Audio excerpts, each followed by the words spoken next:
Yesterday we had a little think about the way our doubts make us feel, and today I'm going to talk about the way our feelings make us doubt. So we can all relate to the way those giants of impossibility, those immovable mountain situations that flood our hearts with doubt and leave us feeling anxious, fearful, powerless.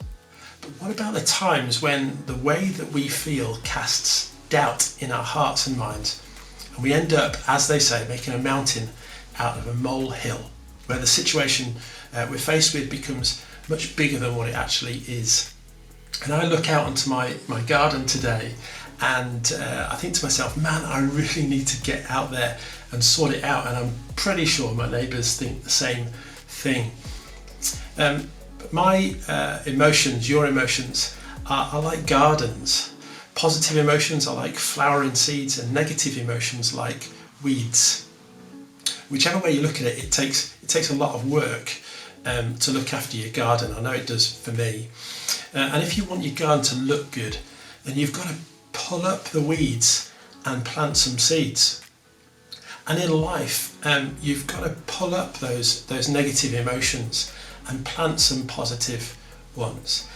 Of course, it doesn't take an Alan Titchmarsh to tell you that if you leave your garden for too long, then the weeds end up choking the life out of it and completely overtaking and overwhelming your garden. And it's exactly the same with your own life. Proverbs 4:23, which is in the Old Testament, it says this: keep vigilant watch over your heart. That's where life starts. And there's times when you're faced with a challenge, and actually you've risen to that challenge so many times before and knocked it out of the park.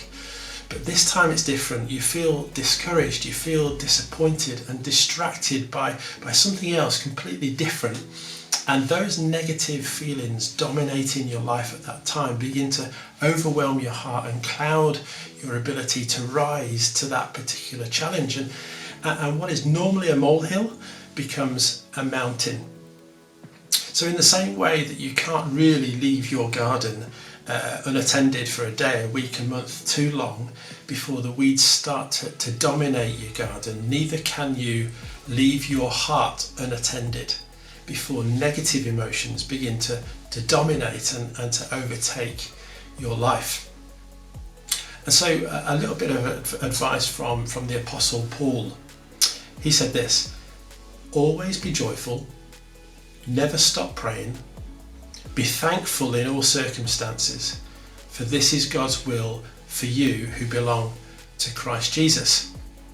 In other words, whenever you're faced with a challenge, whether it be big or small, number one, choose happy.